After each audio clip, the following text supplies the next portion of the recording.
من الشیطان الرجیم بسم اللہ الرحمن الرحیم ولولا رحمتک لکنت من الحالکین۔ موضوع سخن دعائے رفع کی شرح کے حوالے سے خلاصہ ہم بیان کر رہے تھے کہ امام حسین علیہ السلام کی دعائے رفع کا ہم خلاصہ بیان کر رہے تھے۔ امام فرما رہے ہیں کہ خداوند عالم تیری رحمت نہ ہوتی تو میں ہلاک ہونے والوں میں سے ہوتا۔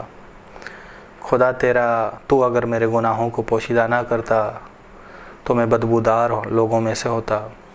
خدا اگر تیری نصرت نہ ہوتی تو میں مغلوب میں سے ہوتا۔ جس شخص کا ذائقہ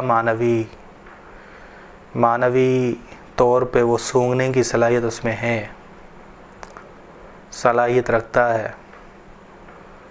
تو گناہ سے بدبو آتی ہے، گناہ سے اسے بدبو آتی ہے۔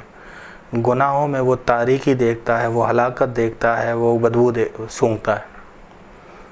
سونگھتا ہے۔ امام موسیٰ کاظم علیہ السلام سے سوال کیا گیا کہ فرشتے کس طرح انسان کے اعمال کی نیت بھی سمجھتے ہیں اور اعمال سے قلبی نظریے کو لکھتے ہیں کہ قلبی نظریہ کیا ہے، ان کا نظریہ عقیدہ کیا ہے، اس کا عقیدہ ابھی اس نے بنایا، عمل نہیں کیا، برا عقیدہ ہے تو وہ لکھ لیتے ہیں فرشتے۔ کیسے؟ امام موسیٰ کاظم علیہ السلام نے فرمایا کہ کیا گندے کنویں کی بو اور پھولوں کے باغوں کی خوشبو مساوی ہوتی ہے؟ جب کوئی گندگی کے ڈھیر سے گزرے تو اسے کیا خوشبو آئے گی یا بدبو آئے گی؟ بدبو آئے گی۔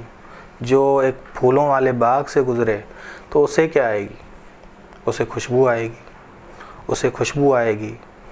خوش نصیب ہیں وہ لوگ جن کی یہ حس کام کرتی ہے، معنوی حس، کہ وہ گناہوں سے بدبو کو سونگھیں، گناہوں سے تاریکی کو دیکھیں، گناہوں سے جہنم کو دیکھیں، جہنم کو محسوس کریں۔ اس فرشتے انسان کے اعمال سے بو کی کیفیت کو مشخص کرتے ہیں۔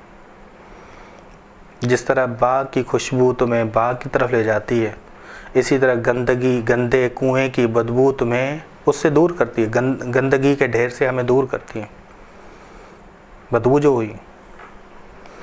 بس ضروری ہے کہ وہ آنکھ کھلی ہونی چاہیے، وہ بدبو سونگھنے کی صلاحیت ہماری ایکٹیو ہونی چاہیے۔ وہ ایکٹیو ہوگی تو کام ہمارا صحیح چلے گا۔ رسول خدا صلی اللہ علیہ وسلم فرماتے ہیں کہ تعطروا بالاستغفار، استغفار کے ذریعے اپنے آپ کو معطر کیا کرو، کیونکہ تمہارے گناہ تمہیں بدبودار بنا دیتے ہیں۔ بس گناہوں کی بدبو تمہیں ذلیل و رسوا نہ کر دے۔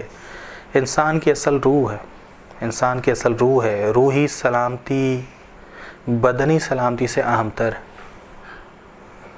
جب دل پہ تالے لگ جائیں، بیمار ہو جائے انسان، تو انسان معنوی طور پہ مرتد ہو جاتا ہے، برے اعمال پہ انسان اڑا رہتا ہے، ہٹتا ہی نہیں۔ بعض لوگ ہیں کہ اڑے رہتے ہیں، ہٹتے ہی نہیں، تو جہاد نکالتے ہیں اپنے برے کاموں کی، اس وجہ سے کیا، ہم مجبور تھے یا ہم حق رکھتے ہیں، اس نے کیا تھا تو ہم نے بھی کیا۔ ایسے لوگ ظاہری طور پہ زندہ ہیں، عمودی جنازے ہیں، چلتے پھرتے جنازے۔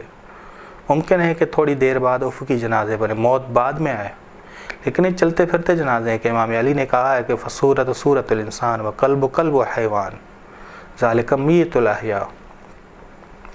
ایک اور اعلیٰ جملہ امام فرماتے ہیں کہ اکرم من عفا، خدا تو کریم تر ہے ان میں سے جو بخشتے ہیں، معاف کرتے ہیں، تیری کرامت زیادہ ہے خدا۔ بس امام فرما رہے ہیں کہ خدا تیری بخشش کریمانہ بخشش ہے، تو کریم معاف کرنے والا ہے، تو گناہوں کو پوشیدہ کرتا ہے، تو ہماری نیکیوں کو آشکار کر دیتا ہے۔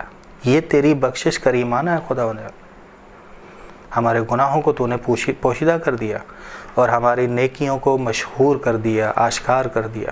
یہ کریمانہ بخشش نہیں ہے تو اور کیا ہے؟ کون کرتا ہے ایسے معاف؟ کون کرتا ہے ایسے برتاؤ؟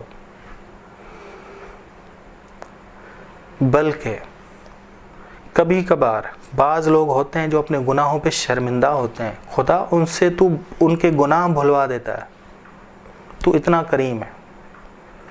تو اتنا کریم ہے کہ ان سے جنہوں نے گناہ کیے ان سے تو بھلوا دیتا ہے، ان سے تو بھلوا دیتا ہے۔